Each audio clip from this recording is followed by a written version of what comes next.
പരിശുദ്ധ പരമ ദിവ്യകാരുണ്യത്തിന് എന്നേരവും ആരാധനയും സ്തുതിയും പുകഴ്ചയും ഉണ്ടായിരിക്കട്ടെ. പരിശുദ്ധ പരമ ദിവ്യകാരുണ്യത്തിന് എന്നേരവും ആരാധനയും സ്തുതിയും പുകഴ്ചയും ഉണ്ടായിരിക്കട്ടെ. പരിശുദ്ധ പരമ ദിവ്യകാരുണ്യത്തിന് എന്നേരവും ആരാധനയും സ്തുതിയും പുകഴ്ചയും ഉണ്ടായിരിക്കട്ടെ.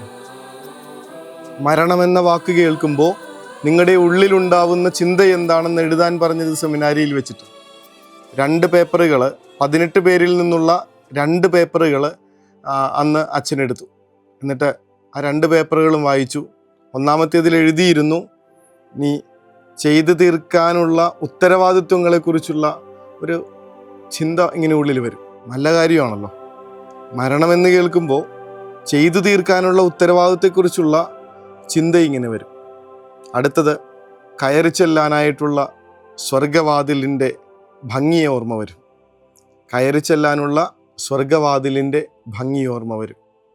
ഇത് രണ്ടും എടുത്തു വെച്ചിട്ട് അച്ഛൻ പറഞ്ഞു, നിങ്ങൾ ലോകത്തിൻ്റെതാണോ സ്വർഗത്തിൻ്റെതാണോ എന്ന് മരണം തീരുമാനിക്കുന്നുണ്ട്. നിങ്ങൾ ലോകത്തിൻ്റെതാണോ സ്വർഗത്തിൻ്റെതാണോ എന്ന് മരണസമയം തീരുമാനിക്കുന്നുണ്ട്.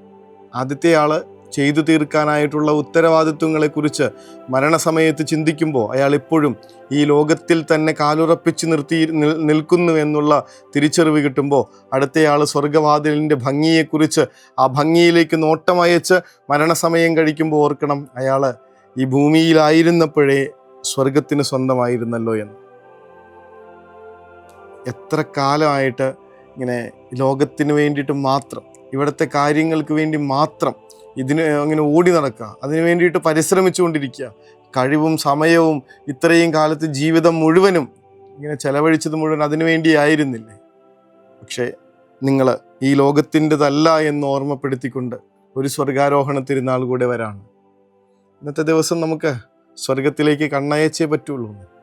ഞങ്ങൾ ഈ ലോകത്തിൻ്റെതല്ല, ഈ ലോകത്തിലായിരിക്കുമ്പോഴും മറ്റേതോ ലോകത്തിന് സ്വന്തമാണെന്നുള്ള രീതിയിൽ ജീവിക്കാനായിട്ടുള്ള ഓർമ്മപ്പെടുത്തലുമായിട്ടാണ് സ്വർഗാരോഹണ തിരുനാൾ. ഈ ലോകത്തിൻ്റെതായിട്ടുള്ള ചരടുകളൊന്നും നിങ്ങളെ ഇവിടെ കെട്ടി നിർത്താതിരിക്കട്ടെ എന്നുള്ള പ്രാർത്ഥനയാണ് ഈ ദിവസത്തെ തിരുനാളിൽ നമ്മൾ ഉയർത്തേണ്ടത്. നമ്മൾ സ്വർഗത്തിന് സ്വന്തമാണ്. സ്വർഗത്തിലേക്ക് ഇങ്ങനെ കർത്താവ് പറയുന്നുണ്ട്, ഞാൻ പോകുന്നത് നിങ്ങൾക്ക് വേണ്ടി ഒരു വീടൊരുക്കാൻ വേണ്ടിയിട്ടാണ്. നിങ്ങൾക്കുള്ള വീട് ഒരുങ്ങിക്കഴിയുമ്പോൾ ഞാൻ വീണ്ടും വന്ന് നിങ്ങളെയും കൂട്ടിക്കൊണ്ടുപോകും. കാരണം ഞാൻ ആയിരിക്കുന്നിടത്ത് നിങ്ങളും ആയിരിക്കണം. So we have a God who waits, we have a place to go back. നമുക്ക് വേണ്ടിയിട്ട് കാത്തിരിക്കുന്നൊരു ദൈവമുണ്ട്, വെയിറ്റ് ചെയ്യുന്നൊരു ദൈവമുണ്ട്, നമുക്ക് വേണ്ടി ഒരുക്കിയിരിക്കുന്ന ഒരു വീടുണ്ട്. അതുകൊണ്ട് തന്നെ ഈ ലോകത്തിൻ്റെതായിട്ടുള്ള കാര്യങ്ങളിലല്ല ശ്രദ്ധ. ഈശോ പറയുന്നുണ്ടല്ലോ, നിങ്ങളുടെ നിക്ഷേപം അത് സ്വർഗത്തിൽ നിക്ഷേപിക്കുക. നിങ്ങളുടെ നിക്ഷേപം സ്വർഗത്തിന് വേണ്ടി കൂട്ടിവെക്കുക. ഇവിടെ ഈ കള്ളൻ തുരന്നും പുഴുവരിച്ചും പോകുന്ന നിക്ഷേപമല്ല, സ്വർഗത്തിലെ നിക്ഷേപങ്ങൾ നിങ്ങൾ കാത്തു സൂക്ഷിക്കുക. ഇതൊക്കെ പറഞ്ഞു തരണത് ഈ ലോകത്തിൽ ഇങ്ങനെ തീർന്നു പോകേണ്ട ആളുകളല്ല എന്നുള്ള ഓർമ്മപ്പെടുത്തലാണ്. എത്ര കാലം ജീവിച്ചിട്ടും ആ ആകാശത്തിലേക്കൊരു നോട്ടമയക്കാതെ ജീവിക്കുന്ന മനുഷ്യരെക്കുറിച്ച്, പന്നികളെന്ന് കണക്കെന്നാണ് പറയണേ. പന്നി ആകെ തലയുയർത്തുന്നത് ഇങ്ങനെ തീറ്റി കിട്ടുമ്പോഴോ ഇങ്ങനെ മരിക്കാൻ നേരത്താവുന്ന പറയണേ, കൊല്ലുന്ന നേരത്ത്. അല്ലാത്തിടങ്ങളിലൊക്കെ ഇതിങ്ങനെ ചെളിക്കുണ്ടിൽ തീറ്റ തിരഞ്ഞ് തല താഴ്ത്തി മാത്രം ജീവിക്കുന്ന ഒരു ജീവി. അത്രയ്ക്ക് തരം താണൊരു ജീവിതമല്ലല്ലോ നമുക്ക് ജീവിക്കേണ്ടത്. കർത്താവ് ആഗ്രഹിക്കുന്നതും അത് തന്നെ, അതല്ല ആകാശങ്ങളിലേക്ക് നോക്കി ജീവിക്കുന്ന ജീവിതം. സ്കൈ ഈസ് ദ ലിമിറ്റ് എന്നൊക്കെ പറഞ്ഞിട്ട് ഒരു സ്കൂളിൻ്റെ മുന്നിൽ എഴുതി വെച്ചിരിക്കുന്നത് കണ്ടു. നിങ്ങൾ നിങ്ങളുടെ കുഞ്ഞുങ്ങളെ കൊണ്ടുപോവാ, ആകാശത്തോളം ഞങ്ങളവരെ ഉയർത്താം, ആകാശത്തോളം ഞങ്ങളവരെ ഉയർത്താം. അവരുടെ വാഗ്ദാനമാണ് അത് കണ്ട് ഒരുപാട് പേര് കൊണ്ടുപോകുന്നുണ്ട്. നല്ല സ്കൂളാണെന്നൊക്കെ പറയുന്നുണ്ട്. പക്ഷേ ഒരു ഇന്നത്തെ തിരുനാളിനോട് ചേർത്ത് വെച്ച് ആലോചിക്കുമ്പോൾ അത്രയ്ക്ക് മതിയോ എന്നൊന്ന് ആലോചിച്ച് നോക്ക്. സ്കൂളിൻ്റെ കാര്യം വിട്, ആകാശത്തോളം എത്തിയാൽ മതിയോ നമ്മുടെ കുഞ്ഞുങ്ങൾ?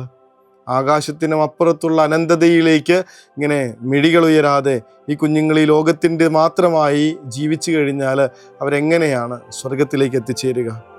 ഈ ലോകത്തിന് ശേഷവും ഇവിടുത്തെ ജീവിതത്തിന് ശേഷവും ഒരു ജീവിതമുണ്ടെന്ന് തിരിച്ചറിയാതെ, അതൊന്ന് മനസ്സിലാക്കി കൊടുക്കാതെ നമ്മൾ എങ്ങോട്ടാണ് ഈ കുഞ്ഞുങ്ങളെ വളർത്തിക്കൊണ്ടുപോകണേ?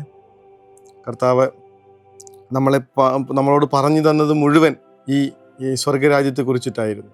ബോബിയച്ചനൊക്കെ പറയണത് പോലെ ഒരു അമ്മ വീട്ടിൽ വിരുന്നിന് വന്ന ഒരു കുഞ്ഞ് സ്വന്തം വീടിനെ കുറിച്ച് പറയുന്നത് പോലെയായിരുന്നു ഈശോ പറഞ്ഞത് മുഴുവൻ. അവിടുത്തെ വിരുന്നിനെ കുറിച്ച്, അവിടുത്തെ അപ്പനെ കുറിച്ച്, അവിടെയുള്ള മാലാഖമാരെ കുറിച്ച്, അവിടെയുള്ള കാര്യങ്ങളെക്കുറിച്ച്, അങ്ങോട്ട് മടങ്ങി ചെല്ലേണ്ടതിനെ കുറിച്ച്, ഇങ്ങനെ ഒരു അമ്മ വീട്ടിൽ വിരുന്നിന് എന്നിട്ട് സ്വന്തം വീടിനെ കുറിച്ച് ഇങ്ങനെ വാദോരാതെ ഒരു കുഞ്ഞ് പറഞ്ഞുകൊണ്ടിരിക്കുന്നത് പോലെ ഈശോ സ്വർഗരാജ്യത്തെക്കുറിച്ച് പറഞ്ഞുകൊണ്ടിരുന്നതിൻ്റെ കാരണം നമ്മൾ ഈ ലോകത്തിൽ തീർന്നു പോകാനുള്ളവരല്ലാത്തത് കൊണ്ടാണ്.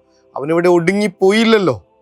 അങ്ങനെ ഇവിടെ നിന്ന് ഈ ലോകത്തിൻ്റെ മണ്ണിൽ അലിഞ്ഞു പോകാതെ സ്വർഗത്തിലേക്ക് ഉയർന്നു പോകുന്നവനെ നോക്കി നിൽക്കുന്ന ശിഷ്യന്മാരെ ഇന്നത്തെ ഒന്നാമത്തെ വായനയുടെ അവസാനത്ത് നമ്മൾ കാണുന്നുണ്ട്. സങ്കീർത്തന പുസ്തകം 47-ാം അധ്യായത്തില് പ്രതിവചന സങ്കീർത്തനത്തിൽ നമ്മൾ വായിക്കുന്നുണ്ട്, ജയഘോഷത്തോടും കാഹളനാദത്തോടും കൂടെ ദൈവമായ കർത്താവ് ആരോഹണം ചെയ്തു. അതിൻ്റെ കൃത്യമായിട്ടുള്ള ഒരു ഫിൽമിങ് നമ്മൾ ഒന്നാമത്തെ വായനയുടെ അവസാനത്തിൽ കാണുന്നുണ്ട്. അല്ലയോ ഗലീലിയരെ, നിങ്ങൾ ആകാശത്തിലേക്ക് നോക്കി നിൽക്കുന്നത് എന്ത്? നിങ്ങളിൽ നിന്ന് സ്വർഗത്തിലേക്ക് സംവഹിക്കപ്പെട്ട യേശു, മാലാഖ പറയണ കാര്യമാണ്, നിങ്ങളിൽ നിന്ന് സ്വർഗത്തിലേക്ക് സംവഹിക്കപ്പെട്ട യേശു, അവൻ ഉന്നതങ്ങളിലേക്ക് സംവഹിക്കപ്പെട്ടു. ഇത് പറഞ്ഞു കഴിഞ്ഞപ്പോൾ അവർ നോക്കി നിൽക്കെ അവൻ ഉന്നതങ്ങളിലേക്ക് സംവഹിക്കപ്പെട്ടു. ഒരു മേഘം വന്ന് അവനെ അവരുടെ ദൃഷ്ടിയിൽ നിന്ന് മറച്ചു. ഈ നോട്ടം അത്യാവശ്യമാണ്. ലോകത്തിൽ മാത്രം നോക്കി ജീവിക്കുന്ന മനുഷ്യർ കർത്താവിനെ ഒന്ന് നോക്ക്. അവനെ നോക്കുന്ന മനുഷ്യർക്കൊക്കെ പിന്നീട് ചിന്ത വരുന്നത് സ്വർഗത്തെക്കുറിച്ചാണ്. കുരിശിലെ കള്ളനെ നോക്കി.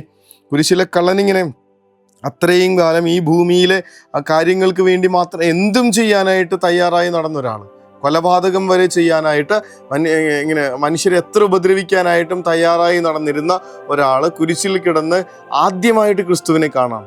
ആദ്യമായിട്ട് ഈശോയെ കാണുന്നതോടുകൂടെ ഇത്രയും കാലം ഈ ലോകത്തിൽ ഓടിയതൊക്കെ വെറുതെയായി പോയെന്നുള്ള ഒരു തിരിച്ചറിവും തെളിച്ചവും അവൻ്റെ ഉള്ളിലേക്ക് വന്നിട്ട് അവൻ പറയും, കർത്താവെ, നീ നിന്റെ രാജ്യത്തായിരിക്കുമ്പോൾ നോട്ടം പിന്നെ സ്വർഗത്തിലാന്നേ. അവനെ നോക്കുമ്പോൾ കിട്ടുന്നത് ആ സ്വർഗത്തിലേക്കുള്ള നോട്ടമാണ്. ശിമയോൻ എന്ന് പറയുന്ന ആ ജ്ഞാനവൃദ്ധൻ ഈ ശിശുവിനെ കയ്യിലെടുത്തിട്ട് പറയുന്ന കാര്യം ഇതാണല്ലോ, ഇതാ സകല ജനത്തിനു വേണ്ടിയിട്ടുള്ള രക്ഷ, നീ അങ്ങൊരുക്കിയിരിക്കുന്ന രക്ഷ. ഇനി എനിക്ക് സമാധാനത്തിൽ പോവാം, ഇനി ഈ ലോകം വേണ്ട, ഇനി എനിക്ക് സ്വർഗം മതി. നിന്നെ കണ്ട കണ്ണുകൾ എന്നെ സ്വർഗത്തിലേക്ക് മിഴികൾ ഉയർത്താൻ പ്രേരിപ്പിക്കുന്നല്ലോ ദൈവമേ. കർത്താവെ, ഞങ്ങൾ ഈ ലോകത്തിൻ്റെ മാത്രമായി ജീവിച്ചു പോയ ഇത്രയും നാളത്തെ കാലങ്ങൾ നഷ്ടപ്പെടുത്തി കളഞ്ഞ ജീവിതത്തിൻ്റെ നിമിഷങ്ങളാണെന്ന് മനസ്സിലാക്കുന്നു. ഇനിയെങ്കിലും സ്വർഗമെന്ന് ചിന്തിച്ച് സ്വർഗത്തെക്കുറിച്ചുള്ള ചിന്തകൾ ഉള്ളിൽ ഉറപ്പിച്ച് അങ്ങോട്ടേക്കിങ്ങനെ മനസ്സും മിഴികളും ഉറപ്പിച്ച് മുന്നോട്ട് പോകാൻ കൃപ നൽകണേ എന്ന് പ്രാർത്ഥിക്കും. ഇനിയുള്ള നമ്മുടെ സംസാരങ്ങളൊക്കെ സ്വർഗത്തെക്കുറിച്ചായിരിക്കട്ടെ. മക്കളോടൊക്കെ പറഞ്ഞു കൊടുക്കേണ്ടത് ആ സ്വർഗീയ ജീവിതത്തെക്കുറിച്ചായിരിക്കട്ടെ. ബോറടിക്കുന്നൊന്നും വിചാരിക്കണ്ട.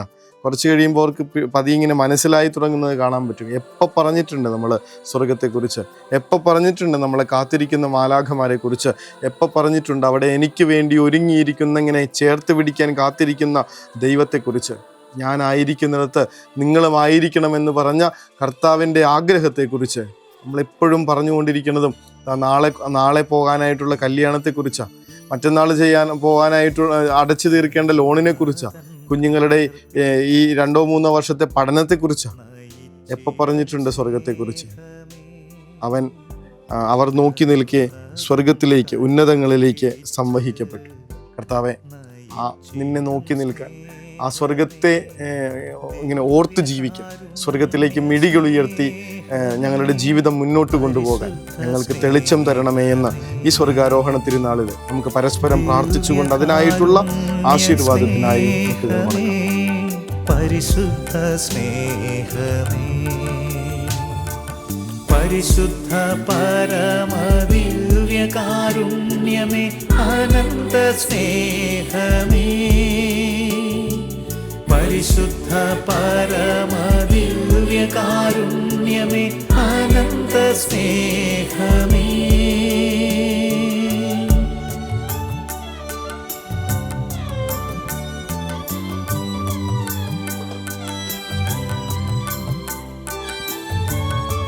പരിശുദ്ധ പരമദിവ്യകാരുണ്യത്തിന് നേരവും ആരാധനയും സ്തുതിയും പുകഴ്ചയും ഉണ്ടായിരിക്കട്ടെ.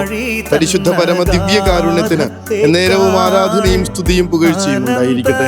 പരിശുദ്ധ പരമദിവ്യകാരുണ്യത്തിന് നേരവും ആരാധനയും സ്തുതിയും പുകഴ്ചയും ഉണ്ടായിരിക്കട്ടെ.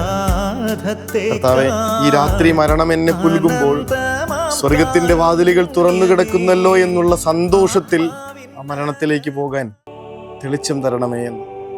ഈ ലോകത്തിനെയും ചെയ്തു തീർക്കാത്ത ഒരുപാട് നിയോഗങ്ങളെക്കുറിച്ച് സങ്കടപ്പെടാതെ ആത്മാവിനെ ഇങ്ങനെ സ്വതന്ത്രമായി തുറന്നു കിടക്കുന്ന സ്വർഗവാതിലിലേക്ക് കയ്യേൽപ്പിക്കാനായി അത്രയും തെളിച്ചം, അത്രയും സ്നേഹം, അത്രയും കാത്തിരിപ്പ് ഞങ്ങളുടെ ഉള്ളിൽ തരണേ എന്ന് പ്രാർത്ഥിച്ചുകൊണ്ട് ഉറക്കത്തിലേക്ക് പോകാം. ഈശോ അനുഗ്രഹിക്കട്ടെ.